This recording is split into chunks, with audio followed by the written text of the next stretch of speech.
I have the dynamic duo, Josh and Mike here. How are you guys doing? We're doing Feel good today. fantastic. Thanks, Yeah, Don, for having us. absolutely. I'm pretty excited. Josh, where are you right now? We're in the sunny state, the Peach State, down here in Atlanta, Georgia. Nice. I like Atlanta. I'm actually going to be speaking there later this year for an HVAC conference. Right. It's a fantastic area. We're crossing through Centennial Park.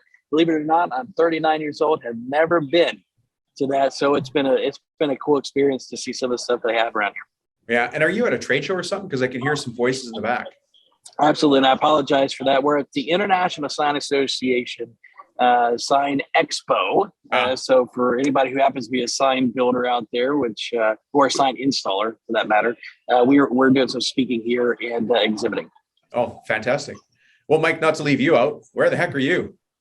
Well, we are in Sarasota, Florida. And what we do is we work with kitchen bathroom modeling companies and contractors, helping them expand their business through digital marketing. But through that, we've also kind of moved into the recruitment space and areas like that. And I know that's something that's near and dear to your heart, and certainly to a lot of your listeners out there. Yeah.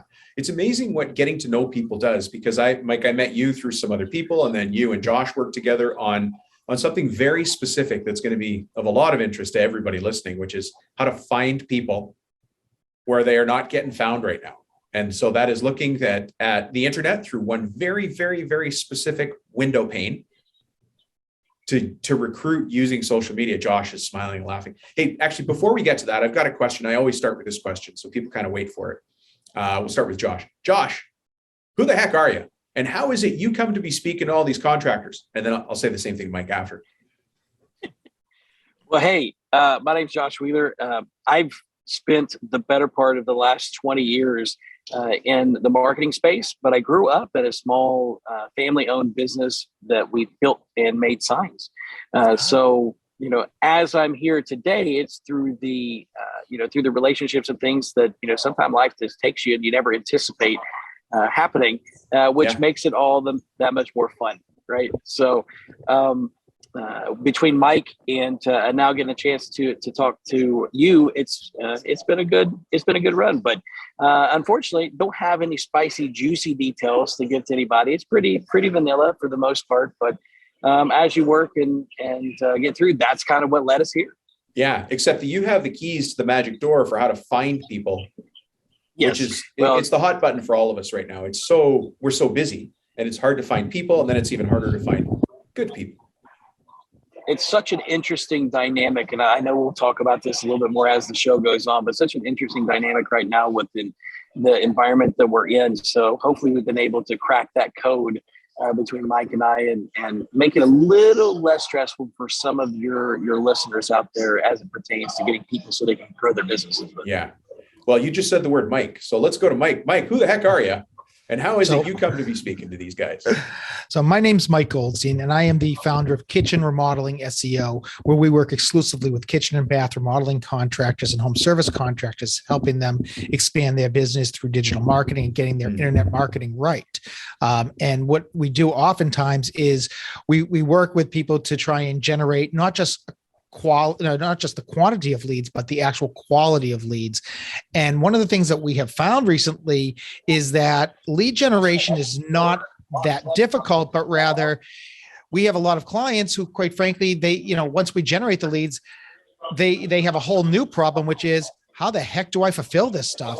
And because of that, we got into recruitment and using social media to help find those people. And you had said something before that kind of caught my attention, and it's actually kind of a pet peeve of ours, which is, you had said to Josh, you got the magic key, you got the, the secret.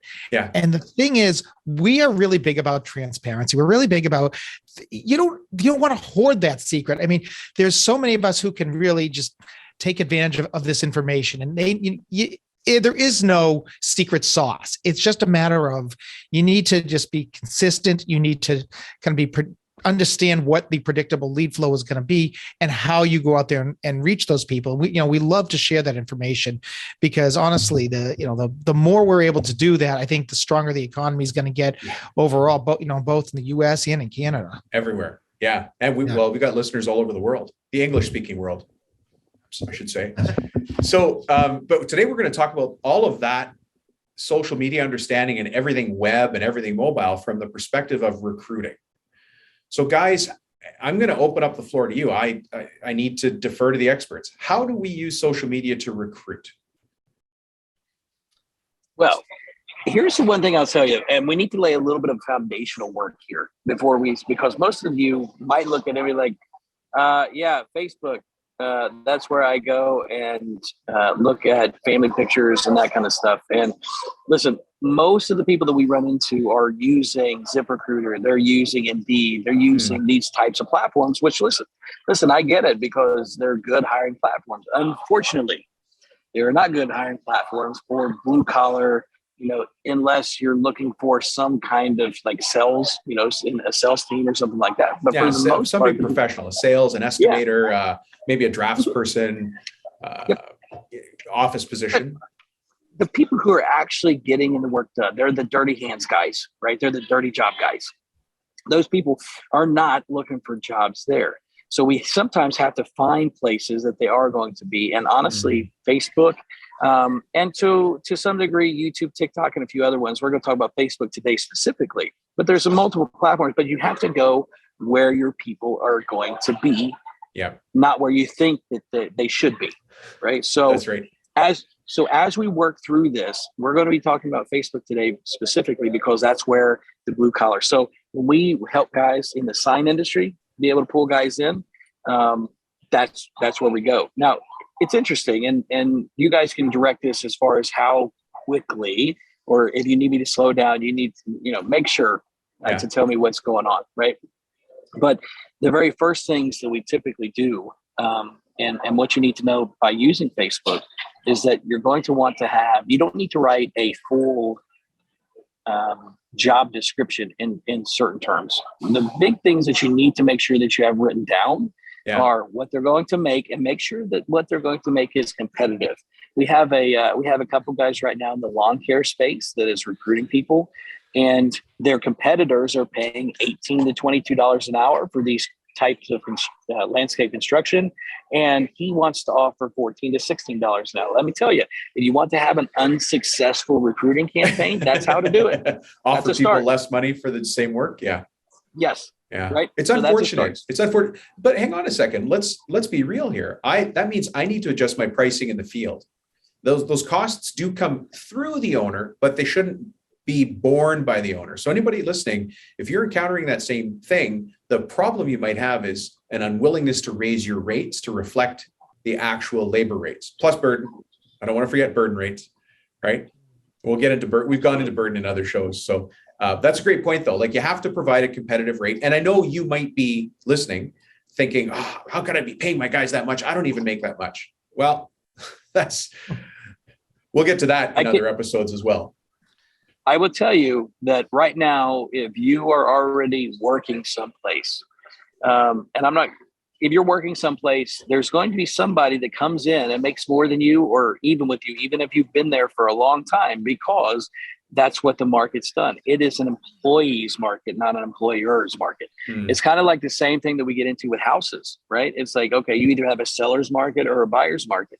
So you have to realize what kind of market we're in, because right now, and this gets into some other problems that we can talk about later in the show, but because you have that, people have options, and so you've got to be as competitive as possible. So number one, make sure that your rate is going to be competitive with your market. You might need to look around and see what people, if anybody else is hiring, you might need to see kind of what they're paying and kind of getting a range. Now, Dominic and people like him are always great people to tap into, because they have more exposure, and they're going to be able to look at things a little differently in terms of where people are at in certain markets, right? So, as you go through and look for that, you're going to have Facebook groups out there, right, that will have some of that information. So, ask, number one. So secondly is any kind of benefits that you have, right? So again, unfortunately, just like you're trying to sell a client, you're Right. going to have to sell a person.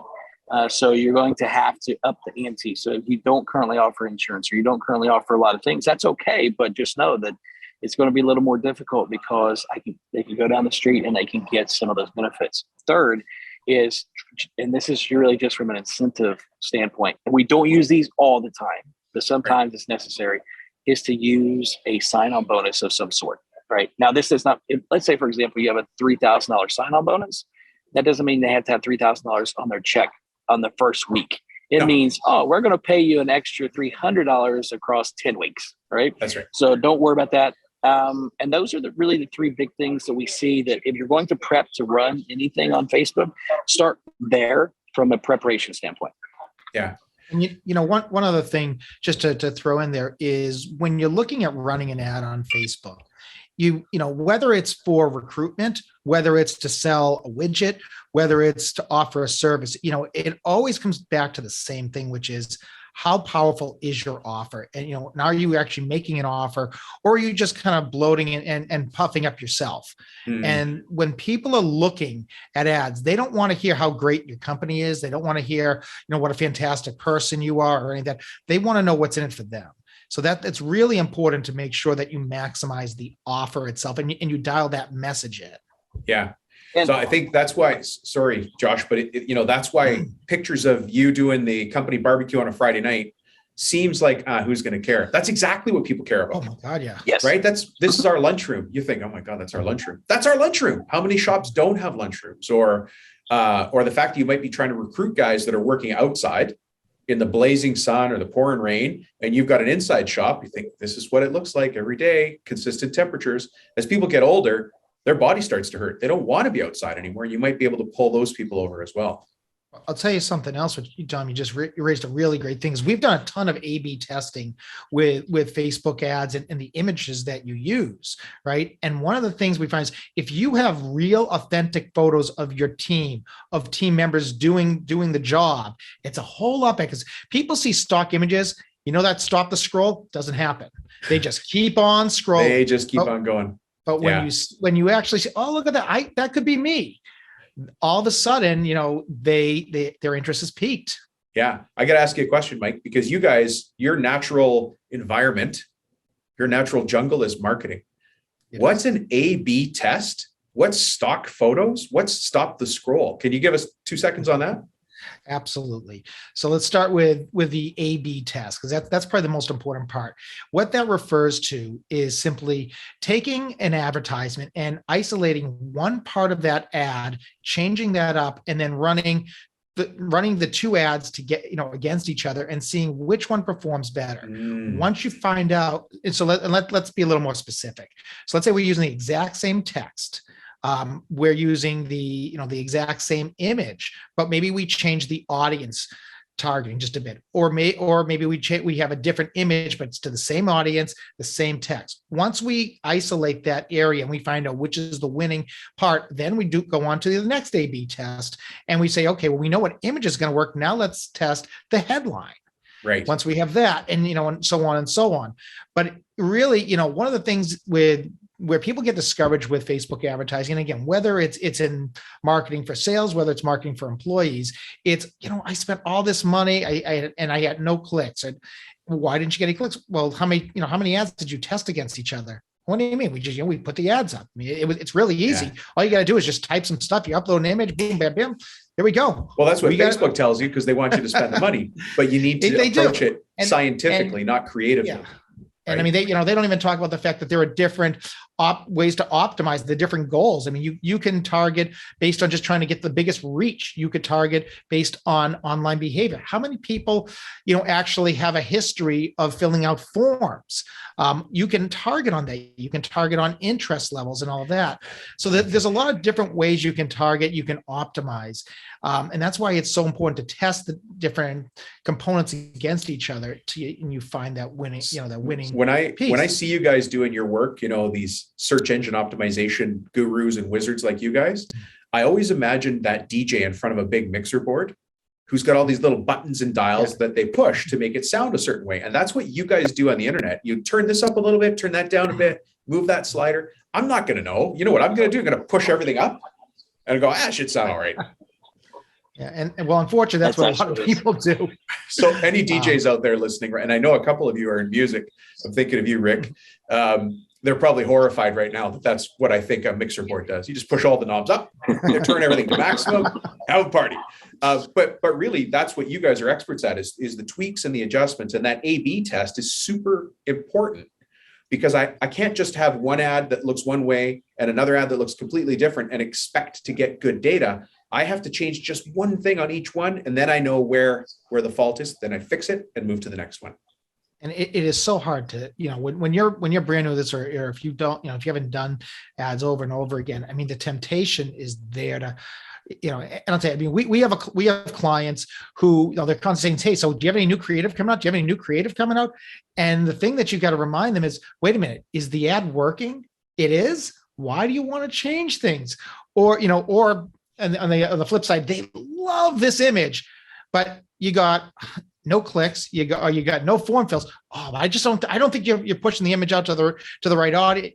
So you've got to get away from what you feel and what you think is good, because the numbers don't lie. And at the end of the day, you've got to let the data drive your decision and not your emotion. Yeah. I listened to a podcast from a guy named Terry O'Reilly, who's like an advertising historian and just a guru. And one of the things I love that he said is that there's two kinds of ads in the world: the ad the owner likes and the ad that works. I could not agree with that more. Yeah. Anyways, I cut you off there. Can you also say really quickly, what's a stock photo and what is stop the scroll?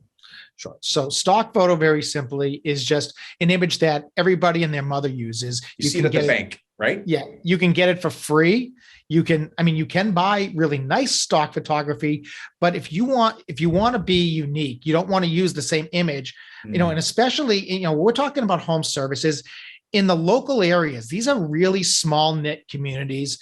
And I guarantee you, if you're using a stock image, probably your three biggest competitors are using the exact same image. You don't want to do that. You all look like the same, right? So not only that, but they're generally very polished images. I mean, and it's clear it's not really. Yeah, their uniforms are clean. Everybody's fit. They've got abs. No offense. It's a Budweiser commercial. I mean, yeah.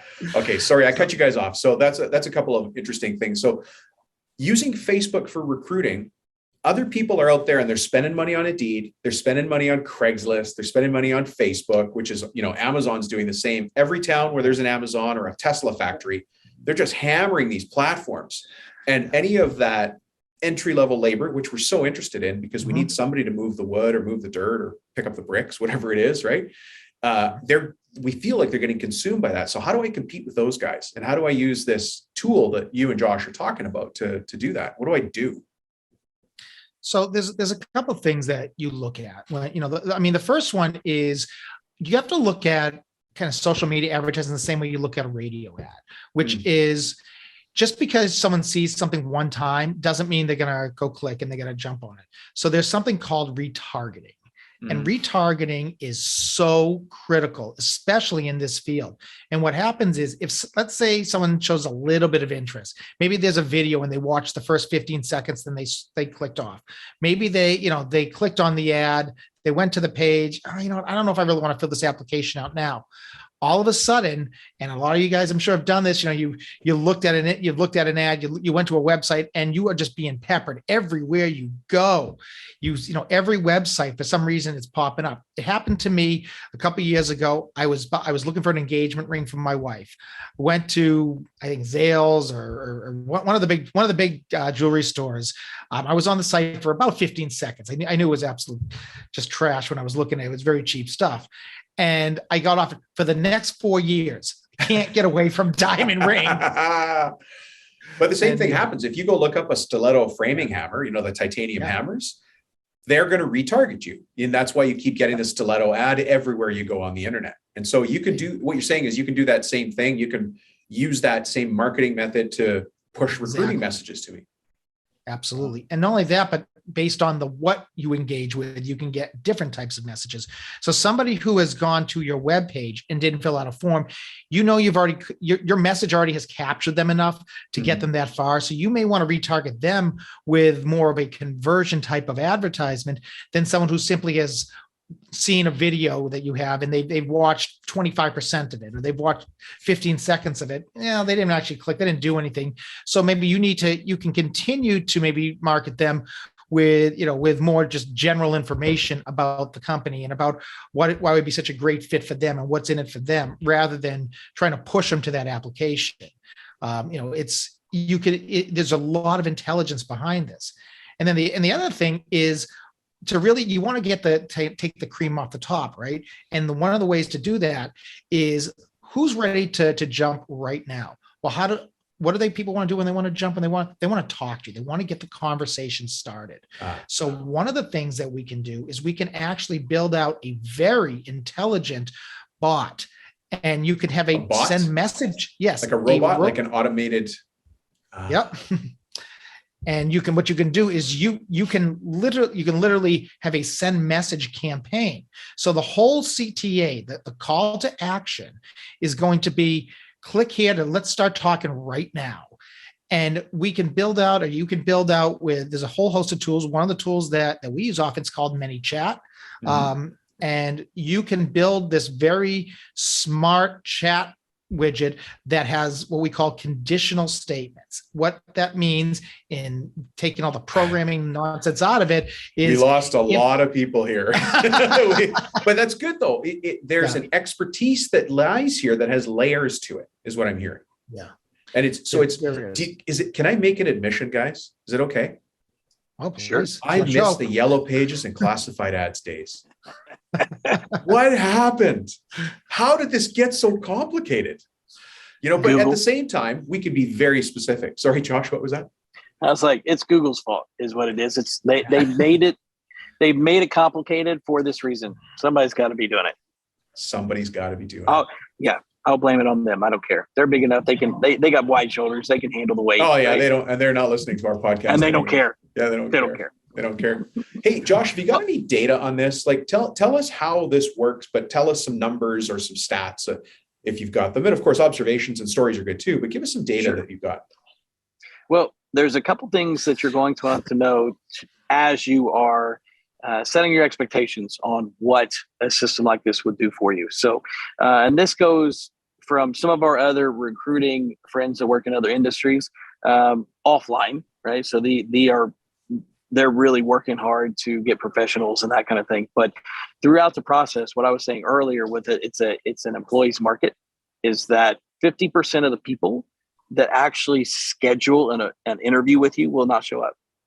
Oh. So you're basically looking at rules of 50, right? So it's like, so the way that we run our process most of the time is the simple ad that's on the front end of the process that tells them, hey, here's the job, here's the money that you can make using that real authentic picture or video, right? And getting people to come through that way. But we get their name, phone number, and email address right first. We don't ask them to fill out a full application at that second because a lot of times what you'll find out is, if I'm on lunch break and I'm interested potentially in another position, and as a side note, I always joke with my dad that when we needed to recruit people, we could recruit people, but it's better to steal them. Now, I don't know if that's ethical or not, but hey, no. Listen, this is exactly what multimillionaires do out there. When they're running companies and they want a new manager or a vice president, they don't post an ad in the paper. They're like, I like Josh, go talk to him, make him an offer, get him over here. So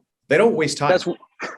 That's one thing that you can look at if you're ever in a quick need. But getting back to the actual system itself, once we work through the process on that, you're going to have about 50. So if you can get 50 what we would call hand-raised submissions, it's like, I'm interested.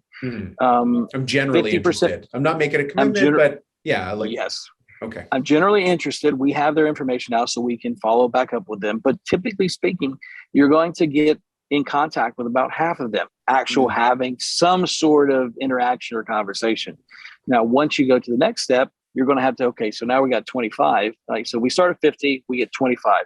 Out of that 25, half of those people will fill out the actual application that you've got set up.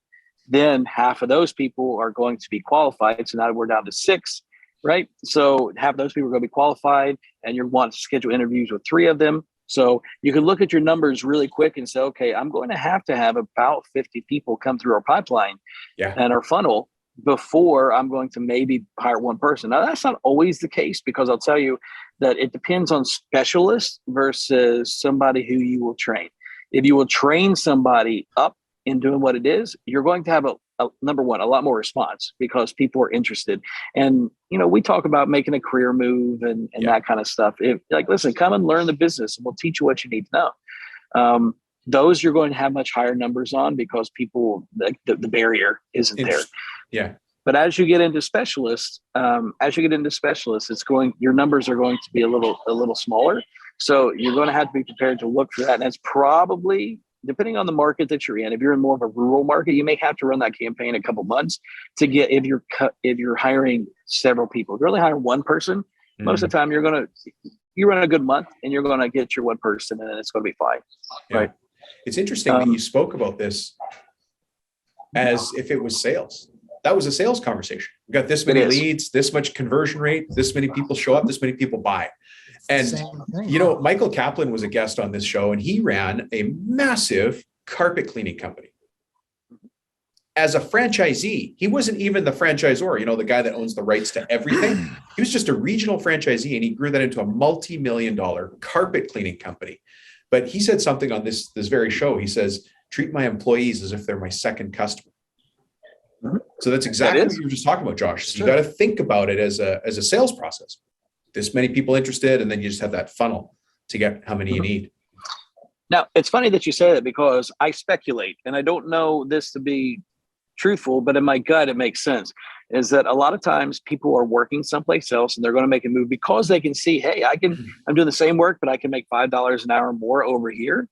That money, like if it's $2, people are comfortable. They probably won't change that much. But if it's a pretty good jump, they're going to say, hey, I'm interested in improving my situation. Well, what's going to happen is they're going to come to you. You're going to make the offer. Everything's going to be good. They're going to go back, and guess what they're going to do? They're going to turn in their notice. And then what happens? Oh, now you're my second family. And now why didn't you just tell me? I'm going to offer you the same money. Yeah. I'm going to offer you the same money. And now the person that you hired, or you thought that you hired, now isn't coming to work. So those are all little things to where, if it were me and I were in the same spot, if I hired somebody and they had to go turn a notice in and work through the process, I would make sure to be asking them in the interview what they didn't like about their current position, or what they didn't like about their current job. And I would burn it in to no degree, because I will tell you verifiably with the dozens of companies that we currently have active campaigns with right now, I would tell you that that specific situation has happened to the majority of them, because and that other company that we're trying to retain, so we don't feel the pain of having to go through the same person. Now, for me, hey, I'll sell that person and that too. Maybe we'll just keep jockeying back and forth. I don't know, but right, it's all good. So the second part to this is, as people come through as a lead, is using a quick application management system. So having some technology on the back end really helps keep this thing to a stress-free level. So when somebody comes in, we only get their name, phone number, and email address first, because we can send them a text message, we can send them emails, we can do all that stuff. So normally they'll get an email and says, hey, here's your application link, make sure you fill this out. And the reason we do that is because I'm going to assume that most people that want to work are working, and they're just looking for a different position. So they're already going to be at work. That means that during hours, if you try to call that person during working hours, guess what? You're not going to get a hold of them. Well, they better not answer. And if they answer, you got a problem. That's it. Well, this is one of the reasons that those messenger campaigns too are so great, because you can ask them. So, you get their name already, just in case we get disconnected, what's your name, your number, your email, fantastic. And now you can actually have the bot put that link right up there. Hey, click this, can you fill this out right now? If they say, yes or no, but if they say no, well, you can just bookmark this for later on. And, we can, would there be a better time to touch base? You can literally put them into your calendar, or put the link into their calendar, have a reminder pop up. Hey, don't forget to fill out your application. So the use of the technology and the just the automation and the way when you can automate business systems and business processes. And Tom, I know we've talked about this before, but Yeah. the more you can automate, the better it is for the company, the less human interaction that you need. And don't get me wrong. I mean, human interaction is important, but from a pure business process standpoint, rinse and repeat is the best way. So I look at it, and I appreciate you said that, because I look at it this way: a business owner, which is the only people that listen to this show, everybody else would be bored to tears, just business owners, to be honest. But they're already busy. Yeah. They don't need to suddenly become a specialist in search engine optimization for recruiting staff. Oh, by the way, they also have to catch mistakes in their books. There's 8 profit leaks they have. Their spouse at home is saying, hey, can we go on vacation at some point? They don't want to tell him or her, we can't really afford it right now because we're not as profitable as we want to be. How many more things do we want to lump on their shoulders? I mean, in reality. And so there are problems. We recognize there's problems, but the owner can't do it all themselves. That's not what being the owner is. They got to use a specialist. In this case, it might be you guys, or it could be an OSHA consultant or a bookkeeper. Like people are tools and you can use them. I hate to say that people use us as tools, but when you have a specific task, don't go try to be an expert yourself. Use the person. Well, it's like I always tell people, do you work for your business or does the business work for you? Oh yeah, it's just a horrible question. And well, ideally, hopefully the business is working for you. And the way to make it work for you is to install automation. Yeah. But that's what Henry Ford did, right? Put systems in place. Yeah. I mean, it's having systems in place that are repeatable and that I have confidence in. And that's what allows me to manage this from a beach in Hawaii, or as some people have said, a cruise ship to Alaska, wherever you want to go. Mm-hmm. I'm too close to Alaska, so to me, that's not that much fun. Like I'd be the Hawaii guy.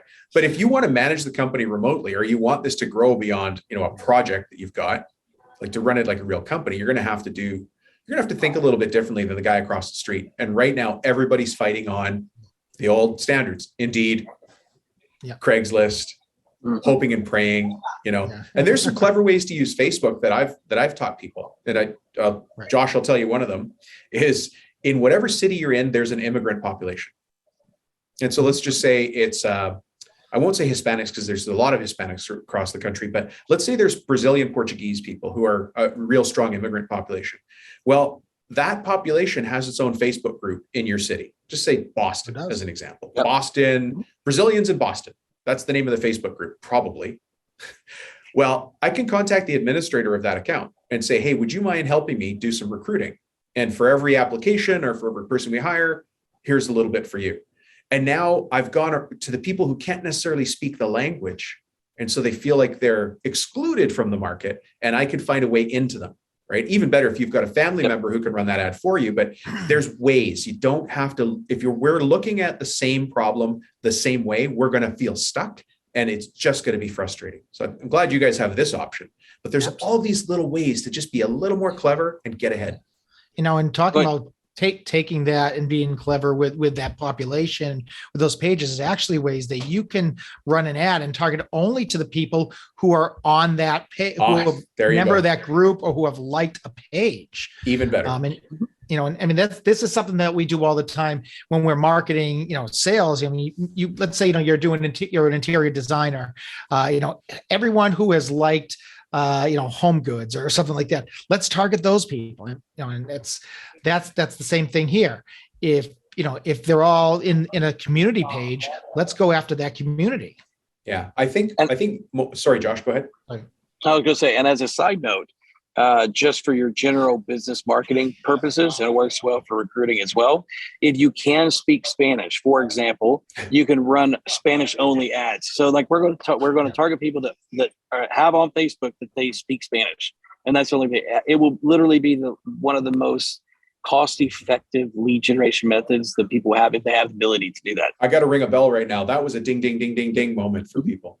But you have to know how to do it. You have to know where remember that big mixer board is? You got to know which dial to turn up or down. And third one from the left. Third one from the left. Just in case you need it. Yeah. But how far up from the bottom, Mike? Yeah. Gentlemen, this has been outstanding. It really has been great. And I'm not kidding. I miss the yellow pages and classified ads days. I really do, because it was so much simpler. It's just easier to find people. But Josh, you pointed out it's an employee's market right now, which is bonkers. People accept a job and then just don't show up, or they leave for lunch and don't come back. I don't know what kind of kitchen table they were raised at, but those are not the people I want on the team anyway. So take it as a blessing. Hey guys, if somebody wants to get in touch with you, should we just have them get in touch with me and then I'll forward on the info to you? Absolutely. Yeah. Okay. So, and Mike, you've been on my other show, and you're already working with a couple of people. You've taken a bunch of phone calls. Thank you for that. My pleasure. Yeah. So, if anybody wants to get in touch with Josh or Mike, send me a text. My cell phone number is 604-837-8361. And let's make the keyword people. So if I see the keyword people, if you just say text me the word people, you can even use speech to text. But if I do it now, Siri's going to text me myself. But just say, hey, text Dominic the word people, and then I'll put you in touch with Josh and Mike. Any closing thoughts, guys?